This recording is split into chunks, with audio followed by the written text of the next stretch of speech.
પંકજ શર્મા। શરૂઆત મહત્વપૂર્ણ ખબરથી। ગુજરાતના 2 શહેરમાં ચાંદીપુરા વાયરસનો કહેર જોવા મળ્યો। પંચમહાલ બાદ સાબરકાંઠામાં વકર્યો છે આ વાયરસ। હિંમતનગરમાં ચાંદીપુરા વાયરસથી એક બાળકનું મૃત્યુ થઈ ગયું।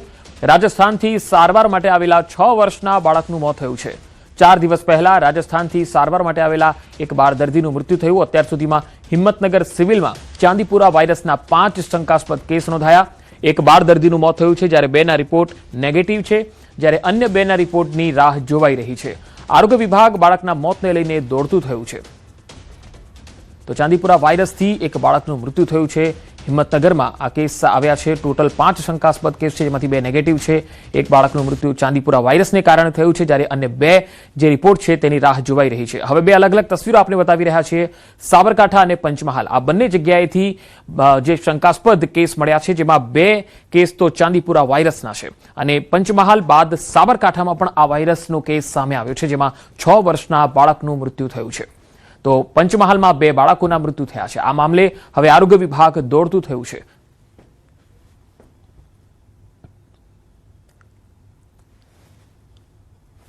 તો પંચમહાલ બાદ સાબરકાંઠામાં પણ ચાંદીપુરા વાયરસનો કહેર જોવા મળ્યો। ચાંદીપુરા વાયરસથી એક બાળકનું મૃત્યુ થયું છે। પંચમહાલમાં 2 અને સાબરકાંઠામાં એક 6 વર્ષના બાળકનું મૃત્યુ થયું છે।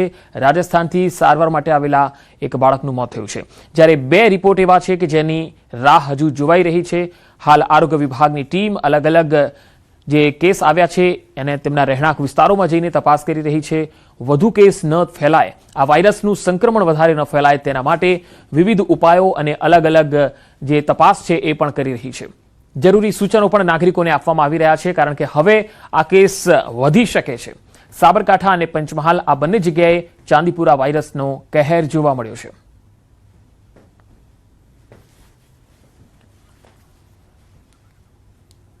તો પંચમહાલ અને સાબરકાંઠા આ બંને તસવીરો આપ જોઈ શકો છો। 6 વર્ષના એક બાળકનું મૃત્યુ સાબરકાંઠામાં થયું છે। વધુ માહિતી મેળવીએ। સાબરકાંઠાથી સંવાદદાતા ઈશાન પરમાર જોડાયા છે। ઈશાન, સાબરકાંઠામાં કુલ કેટલા કેસ છે? આરોગ્ય વિભાગનું શું કહેવું છે? કયા કારણસર આ ફેલાઈ રહ્યો છે? પંકજ, ચોક્કસ કે સાબરકાંઠા જિલ્લામાં છેલ્લા 5 થી 10 દિવસની દરમિયાન 5 જિલ્લા શંકાસ્પદ ચાંદીપુરાના કેસ નોંધાયા હતા, જે પૈકી એક બાળ દર્દીનું રાજસ્થાનનું જે બાળ દર્દી હતું તેનું મોત થયું હતું અને તે ચાંદીપુરા વાયરસનું હાલ તો એવું સામે આવ્યું છે। પરંતુ અત્યારે હાલ જે અન્ય જે 4 લોકો હતા, 4 બાળકો હતા, જે પૈકીના 2 લોકોના રિપોર્ટ આવ્યા હતા, તે 2 નેગેટિવ આવ્યા છે। તો અન્ય 2 બાળકોના રિપોર્ટનો અત્યારે હાલ તો રાહ જોવા રહી છે।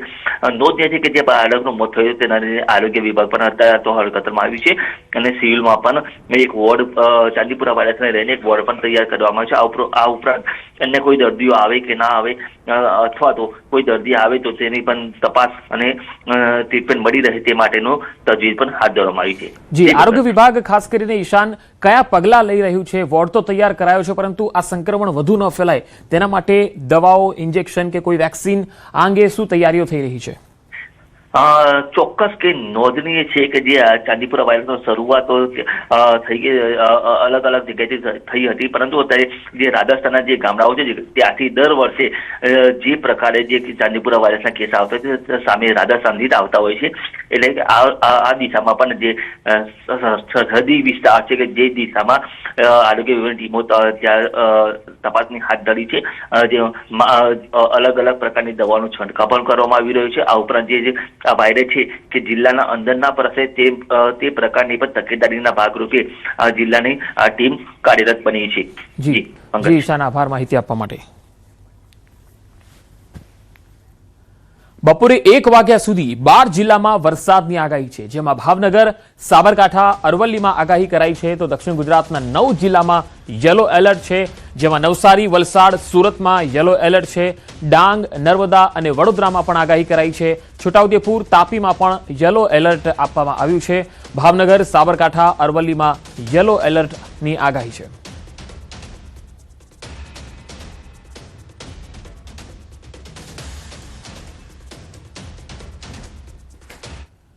સુરતના ઉપરવાસમાં ભારે વરસાદને પગલે કીમ નદીમાં પૂરની સ્થિતિ જોવા મળી। માંગરોળ તાલુકામાંથી પસાર થતી કીમ નદીના પાણી મોટી નરોલી નજીક ફરી વળતા મોટું નુકસાન થયું છે। આ તસવીરો જુઓ। મોટી નરોલી નદી કાંઠે પાર્ક કરેલા 3 કરોડની ક્રેન અને 50 લાખના 2 ટ્રક કીમ નદીના પાણીમાં ગરકાવ થઈ ગયા। તસવીરોમાં તમે જોઈ શકો છો, હાલ કીમ નદીના પાણી ઉતરતા જોવા મળી રહ્યા છે, કારણ કે વરસાદે વિરામ લીધો છે। કીમ નદીના આકાશી દ્રશ્યો સામે આવ્યા, જેમાં તમે તસવીરોમાં જોઈ શકો છો। વધુ માહિતી મેળવીએ, સંવાદદાતા કેતન પટેલ મારી સાથે જોડાયા છે। કેતન, હાલ કીમ નદીમાં કેવી પરિસ્થિતિ છે? કઈ કઈ જગ્યામાં હજુ પણ પાણી ભરાયેલા છે નીચાણવાળા વિસ્તારોમાં?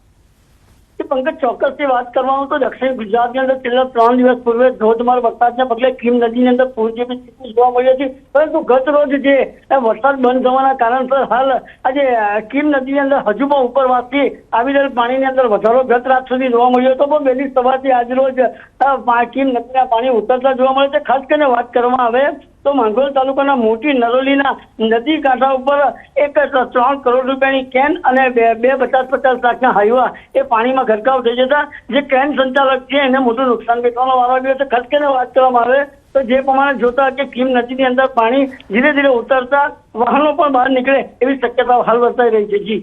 જી કેતન, આભાર માહિતી આપવા માટે। તો કીમ નદીના પાણીમાં 3 વાહનો ગરકાવ થયા, એની તસવીરો।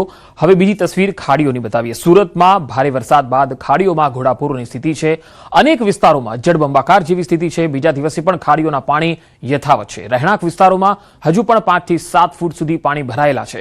સણિયા, હેમાદ, કુંભારિયા, મગોબ અને લિંબાયતમાં પાણીનો કહેર યથાવત છે। પૂરના પાણી ન ઓસરતા અસરગ્રસ્ત વિસ્તારોમાં જનજીવન ખૂબ જ પ્રભાવિત થયેલું જોવા મળે છે। તસવીરોમાં તમે જોઈ શકો છો કે ભારે વરસાદને પગલે જે પાણી ભરાયેલા છે ત્યાં હજુ પણ જનજીવન ઠપ છે। 5 થી 7 ફૂટ પાણી ભરાયેલા છે। પૂરના પાણી ઓસર્યા નથી। સુરત ગ્રામ્યમાં પડેલા ભારે વરસાદ બાદ સુરતની ખાડીઓમાં ઘોડાપૂરની સ્થિતિ ઊભી થઈ હતી। જોકે આજે બીજો દિવસ છે કે સુરતના રેસિડેન્ટ વિસ્તારોમાં ભરાયેલા પાણી ઉતરવાનું નામ નથી લઈ રહ્યા। ખાસ કરીને કાંકરા ખાડી અને બેદવણ ખાડીના પાણી તો ઉતરી ગયા, પણ જે મીઠી ખાડી છે કે જે સુરતમાં ખાડીપુર માટેની સૌથી મોટી ખાડી કહી શકાય છે, સતત આ ખાડીને લઈને રેસિડેન્ટ વિસ્તારો પ્રભાવિત થાય છે। આ વિસ્તારમાં હજુ પણ પાણી ઉતર્યા નથી। દ્રશ્ય જોઈ શકાય છે લિંબાયતની મીઠી ખાડી વિસ્તારની આજુબાજુના રેસિડેન્ટ વિસ્તારો કે જ્યાં હજુ પણ 5 થી 7 ફૂટ જેટલા પાણી ભરાયેલા છે। ખાસ કરીને આની અસર સનિયા, હેમદ, કુના, કુંભારિયા, મગોબ, લિંબાયત અને ડિંડોલી જેવા વિસ્તારોમાં જોવા મળી રહી છે। ત્યારે આજે ખાડી પેલનો બીજો દિવસ છે, હજુ પણ પાણી યથાવત છે। દ્રશ્ય જોઈ શકાય છે ખાડીઓનું પાણી ઓસરી નથી રહ્યું, ત્યારે તંત્રની ચિંતા વધી છે। ગઈકાલે આ બાબતે એક સંકલન બેઠક કરવામાં આવી હતી અને ગુજરાત રાજ્યના મુખ્યમંત્રી બપોર બાદ સુરત આવ્યા બાદ અધિકારીઓ અને સત્તાધીશો સાથે સમીક્ષા બેઠક કર્યા બાદ આ વિસ્તારની વિઝિટ લે તેવી પણ શક્યતાઓ વ્યક્ત કરવામાં આવી છે। કેમેરામેન જીગર ગૂગલ સાથે કીર્તેશ પટેલ, ન્યૂઝ 18 ગુજરાતી, સુરત। સુરતમાં પૂરના પાણી ઓસર્યા, પરંતુ હાલાકી યથાવત છે। પર્વત ગામે પાણી ઓસર્યા બાદ નેતાઓ ફોટો પડાવવા દોડી ઉઠ્યા। ગોઠણડૂબ પાણીમાં નેતાઓ ટ્રેક્ટર લઈને પહોંચ્યા। કોર્પોરેટરો જાણે તાઇફો કરવા આવ્યા હોય તેવા દ્રશ્યો। પૂર બાદ નેતા દેખાતા લોકોએ આડે